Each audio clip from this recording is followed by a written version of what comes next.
All right, voters in Canada are heading to the polls today in an election that's been shaped by the country's changing relationship with the U.S. The two leading candidates are the current Canadian Prime Minister Mark Carney of the Liberal Party and Pierre Poilievre of the Conservative Party. Asa McKercher joins us now. He's a research chair in Canada-US relations and an associate professor at St. Francis Xavier University. Hey there, good morning. Thanks for being with us. Good morning. So, Good morning. Mark Carney was sworn in as Prime Minister about a month ago after Justin Trudeau stepped down. And I'm wondering, it seems as though so much has happened since then, but how have Canadians reacted to his short yet tumultuous run? His election as Liberal leader has really been framed against the threat of Donald Trump, the trade war launched by your president, and his comments about turning Canada to 51st state and erasing the border between our countries. And that threat has really galvanized support behind Mark Carney. We've seen a sort of historic shift in support for the Liberal government, which had, under previous Prime Minister Justin Trudeau, had sunk to really like 18% popularity in the polls. We saw essentially a sort of historic shift the other direction, and the Liberals are now poised to form government, likely after today's election.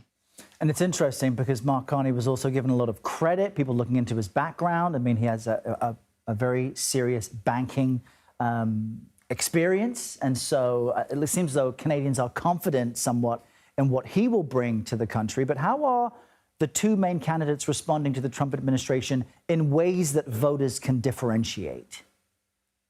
They've offered very similar sorts of things. Both have promised big military spending, something that Mr. Trump has certainly talked about. And they've also talked about essentially renegotiating our economic relationship with your country. So there isn't really a lot of daylight between them. But Mark Carney has very much sort of portrayed himself as sort of standing up to Mr. Trump in a much more aggressive kind of way. The kind of phrasing used here is elbows up, which is kind of a hockey phrase about getting kind of rough and tumble in the corners. Whereas Mr. Poilievre, the leader of the Conservative Party, has promised to sort of stand up to Mr. Trump, but not quite in the same full-throated way. And that's because within the Conservative Party, there are a lot of people who support, or at least supported, Mr. Trump and championed his re-election. They talked about similar things about woke agendas, sort of a focus on sort of business-friendly kind of things. Frankly, a lot of Mr. Poilievre's sort of political style is sort of modeled on Mr. Trump. He talks about putting Canada first.